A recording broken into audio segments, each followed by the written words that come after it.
आकाशवाणी रांची से प्रस्तुत है समाचार ध्वनि चित्र। इस अंक में मोदी सरकार के तीसरे कार्यकाल के शपथ ग्रहण के साथ शुरुआत। 1 जुलाई से लागू हो रहे 3 नए आपराधिक कानून और 21 जून को होने वाले विश्व योग दिवस की तैयारियां। हाल के लोकसभा चुनाव में एनडीए गठबंधन ने बहुमत हासिल किया और मोदी सरकार की तीसरी पारी के लिए रास्ता खोल दिया। इस सरकार में भाजपा ने अपने 2 मुख्य घटक दलों जनता दल यूनाइटेड और तेलुगु देशम पार्टी तथा अन्य के सहयोग से नई सरकार की नींव रखी।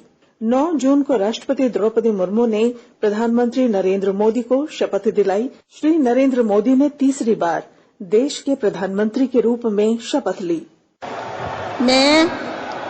मैं नरेंद्र दामोदर दास मोदी ईश्वर की शपथ लेता हूं कि मैं विधि द्वारा स्थापित भारत के संविधान के प्रति सच्ची श्रद्धा और निष्ठा रखूंगा। मैं भारत की प्रभुता और अखंडता अक्षुण्ण रखूंगा।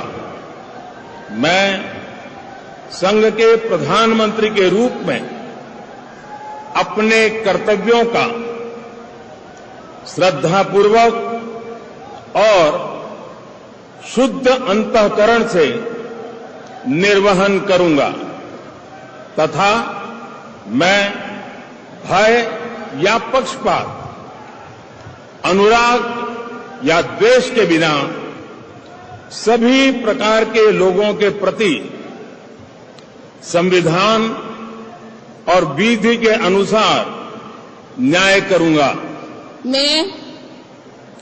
मैं नरेंद्र दामोदर दास मोदी ईश्वर की शपथ लेता हूं कि जो विषय संघ के प्रधानमंत्री के रूप में मेरे विचार के लिए लाया जाएगा अथवा मुझे ज्ञात होगा, उसे किसी व्यक्ति या व्यक्तियों को तब के सिवाय जबकि प्रधानमंत्री के रूप में अपने कर्तव्यों के सम्यक निर्वहन के लिए ऐसा करना अपेक्षित हो। इस दौरान जनता दल यूनाइटेड की ओर से राजीव रंजन उर्फ ललन सिंह ने शपथ ली। मैं राजीव रंजन सिंह उर्फ ललन सिंह सत्यनिष्ठा से प्रतिज्ञान करता हूं कि मैं विधि द्वारा स्थापित भारत के संविधान के प्रति सच्ची श्रद्धा और निष्ठा रखूंगा। मैं भारत की प्रभुता और अखंडता अक्षुण्ण रखूंगा। मैं संघ के मंत्री के रूप में अपने कर्तव्यों का श्रद्धापूर्वक और शुद्ध अंतःकरण से निर्वहन करूंगा तथा मैं भय या पक्षपात, अनुराग या द्वेष के बिना सभी प्रकार के लोगों के प्रति संविधान और विधि के अनुसार न्याय करूंगा। मैं राजीव रंजन सिंह उर्फ ललन सिंह सत्यनिष्ठा से प्रतिज्ञान करता हूं कि जो विषय संघ के मंत्री के रूप में मेरे विचार के लिए लाया जाएगा अथवा मुझे ज्ञात होगा, उसे किसी व्यक्ति या व्यक्तियों को तब के सिवाय जबकि ऐसे मंत्री के रूप में अपने कर्तव्यों के सम्यक निर्वहन के लिए ऐसा करना अपेक्षित हो, मैं प्रत्यक्ष अथवा अप्रत्यक्ष रूप से संसूचित या प्रकट नहीं करूंगा। मुख्य घटक दल तेलुगु देशम पार्टी के राम मोहन नायडू ने भी शपथ ली। I, Kinjarapu Ram Mohan Naidu, do swear in the name of God that I will bear true faith and allegiance to the Constitution of India as by law established, that I will uphold the sovereignty and integrity of India, that I will faithfully and conscientiously discharge my duties as a minister for the Union, and that I will do right to all manner of people in accordance with the Constitution and the law without fear of favor, affection or ill will. I, Kinjarapu Ram Mohan Naidu, do swear in the name of God that I will not directly or indirectly communicate or reveal to any person or persons, any matter which shall be brought under my consideration or shall become known to me as a minister for the Union, except as may be required for the due discharge of my duties as such minister. केंद्रीय cabinet में झारखंड से 2 सांसदों को मंत्री पद मिला, जिनमें अन्नपूर्णा देवी ने बाल विकास मंत्री के रूप में अपना योगदान दिया। मैं अन्नपूर्णा देवी ईश्वर की शपथ लेती हूँ कि मैं विधि द्वारा स्थापित भारत के संविधान के प्रति सच्ची श्रद्धा और निष्ठा रखूंगी। मैं भारत की प्रभुता और अखंडता अक्षुण्ण रखूंगी। मैं संघ के मंत्री के रूप में अपने कर्तव्यों का श्रद्धापूर्वक और शुद्ध अंतःकरण से निर्वहन करूंगी तथा मैं भय या पक्षपात, अनुराग या द्वेष के बिना सभी प्रकार के लोगों के प्रति संविधान और विधि के अनुसार न्याय करूंगी। मैं अन्नपूर्णा देवी ईश्वर की शपथ लेती हूँ कि जो विषय संघ के मंत्री के रूप में मेरे विचार के लिए लाया जाएगा अथवा मुझे ज्ञात होगा, उसे किसी व्यक्ति या व्यक्तियों को तब के सिवाय जबकि मेरे मंत्री के रूप में अपने कर्तव्यों के सम्यक निर्वहन के लिए ऐसा करना अपेक्षित हो, मैं प्रत्यक्ष अथवा अप्रत्यक्ष रूप से संसूचित या प्रकट नहीं करूंगी। दूसरी ओर रांची के सांसद संजय सेठ को रक्षा राज्य मंत्री का पदभार मिला। मैं संजय सेठ ईश्वर की शपथ लेता हूं कि मैं विधि द्वारा स्थापित भारत के संविधान के प्रति सच्ची श्रद्धा और निष्ठा रखूंगा।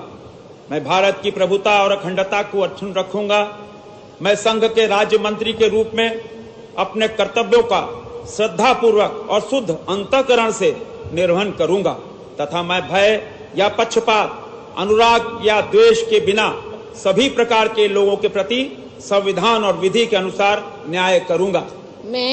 मैं संजय सेठ ईश्वर की शपथ लेता हूं कि जो विषय संघ के राज्य मंत्री के रूप में मेरे विचार के लिए लाया जाएगा अथवा मुझे ज्ञात होगा, उसे किसी व्यक्ति या व्यक्तियों को तब के सिवाय जबकि ऐसे राज्य मंत्री के रूप में अपने कर्तव्यों के सम्यक निर्वहन के लिए ऐसा करना अपेक्षित हो, मैं प्रत्यक्ष अथवा अप्रत्यक्ष रूप से संसूचित या प्रकट नहीं करूंगा। देश में 3 नए आपराधिक कानून 1 जुलाई से लागू हो जाएंगे। मीडिया प्रतिनिधियों को इन तीनों नए कानूनों भारतीय न्याय संहिता, भारतीय नागरिक सुरक्षा और भारतीय साक्ष्य अधिनियम से अवगत कराने और इसके व्यापक प्रचार प्रसार के लिए 13 जून को रांची स्थित प्रेस क्लब में पत्र सूचना कार्यालय द्वारा एक ओरिएंटेशन कार्यक्रम वार्तालाप का आयोजन किया गया। कार्यक्रम में नेशनल लॉ यूनिवर्सिटी रांची के कुलपति professor doctor Ashok R Patil ने इस संबंध में जानकारी दी।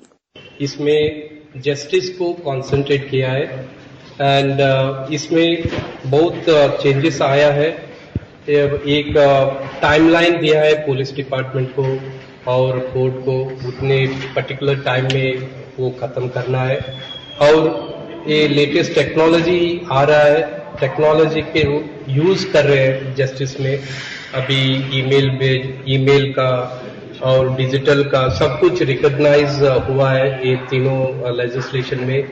इस हिसाब से अभी गवर्नमेंट ऑफ इंडिया ने फॉरेंसिक साइंस यूनिवर्सिटीज एस्टैब्लिश कर रहे हैं। सीरियस ऑफेंस के लिए फॉरेंसिक इन्वेस्टिगेशन मैंडेटरी किया है।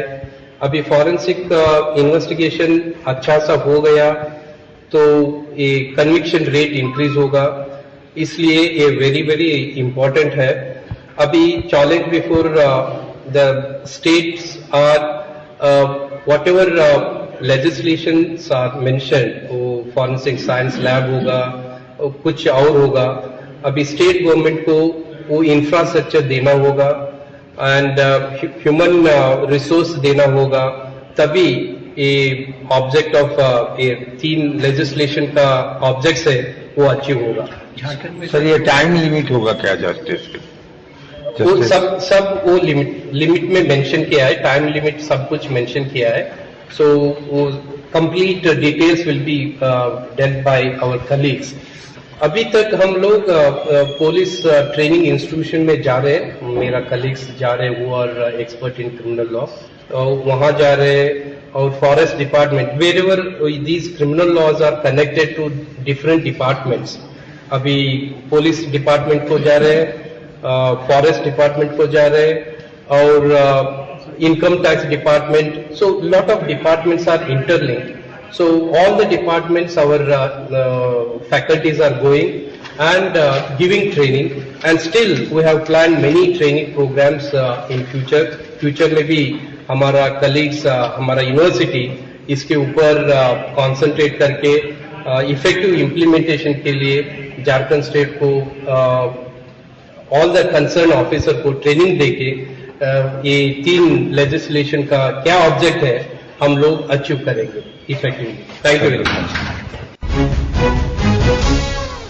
नेशनल लॉ यूनिवर्सिटी के प्रोफेसर शुभम श्रीवास्तव ने कहा कि इन पुराने कानूनों में अंग्रेजियत की झलक दिखती थी और इन्हें अब दंडात्मक न कर न्याय उन्मुख किया गया है.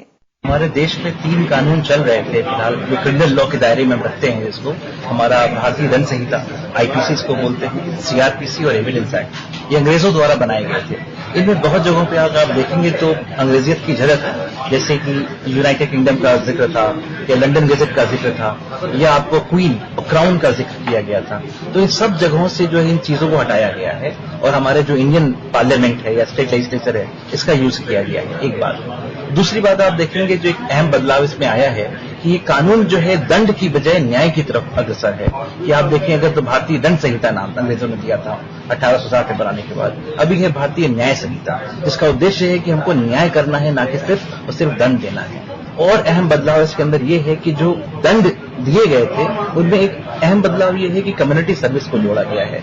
कुछ ही अपराधों के लिए जोड़ा गया है, पर जोड़ा गया है. इससे क्या है, हमारे जो लोग हैं जिनमें आपराधिक प्रवृत्ति है उनमें सुधार लाया जा सकता है. कम्युनिटी सर्विस का दायरा क्या होगा वो समय बताएगा, पर एक ये बहुत ही अहम बदलाव है इसके अंदर. और कुछ बदलाव हैं विद रिस्पेक्ट टू जो लोग एफआईआर लिखाने जाते हैं या वृद्ध हैं या महिला हैं, उनके लिए कुछ प्रावधान किए गए हैं. अब लोग अपने घर बैठे एफआईआर लिखा सकते हैं ऑनलाइन माध्यम के जरिए, या तो फोन के जरिए, व्हाट्सएप के जरिए, या एक हो सकता है कोई इलेक्ट्रॉनिक वेबसाइट बनाई जाए जिसके जरिए कि आप एफआईआर जो है थाने पे लिखा सकते हैं. और कुछ बदलाव हैं जैसे कि हर व्यक्ति जो भी एफआईआर लिखाने जाएगा उसको एक कॉपी फ्री ऑफ कॉस्ट दी जाएगी पुलिस ऑफिसर द्वारा. ये एक बहुत बेहद बदलाव है जो पब्लिक के लिए यूजफुल है. फिर विक्टिम को भी इंफॉर्मेशन देने की बात की गई है कि जो विक्टिम्स हैं या सूचना देने आए उनको 90 दिनों के अंदर ये बताना होगा कि जो है आपने क्या इन्वेस्टिगेशन किया है और क्या उसमें प्रोग्रेस हुआ है और क्या आपका निर्णय है कि आप जो है चार्जशीट फाइल कर रहे हैं कि आप उसको जो है चार्जेस ड्रॉप कर रहे हैं. तो उससे उस विक्टिम सेंट्रिक लॉ बनाया गया. तो विक्टिम जो है एक पार्ट होगा न्याय प्रक्रिया का, जिसमें कि उसको योगदान और भाग लेने में उसको फायदा मिलेगा. सिटी डीएसपी कुमार वेंकटेश ने कहा कि नए कानूनों के बारे में लोगों को जागरूक किया जाएगा और पुलिस इन्हें तत्परता से लागू करेगी. 21 जून को विश्व भर में योग दिवस मनाया जाता है. इस वर्ष भी योग दिवस के अवसर पर देश भर में और राज्य भर में कई कार्यक्रम आयोजित किए जाएंगे. इस वर्ष की थीम है महिला सशक्तिकरण के लिए योग. लोगों को योग के प्रति जागरूक करने के लिए योग गीत भी लोगों के बीच प्रचारित किया जा रहा है. योगारंभ हो, योगारंभ हो, योगारंभ हो, योगारंभ हो. विश्व को भेंट दी हमने योग है. योगारंभ हो, योगारंभ हो. जो सुलझा दे जीवन को वो योग है. जो सुलझा दे जीवन को वो योग है. और इसके साथ ही आकाशवाणी रांची से समाचार सेवा प्रभाग द्वारा प्रस्तुत समाचार ध्वनि चित्र का आज का संस्करण समाप्त हुआ. ये कार्यक्रम प्रत्येक शनिवार रात्रि 7:45 बजे प्रसारित किया जाता है. संपादक के लाल, प्रस्तुतकर्ता और वाचक पूनम किरकेट्टा.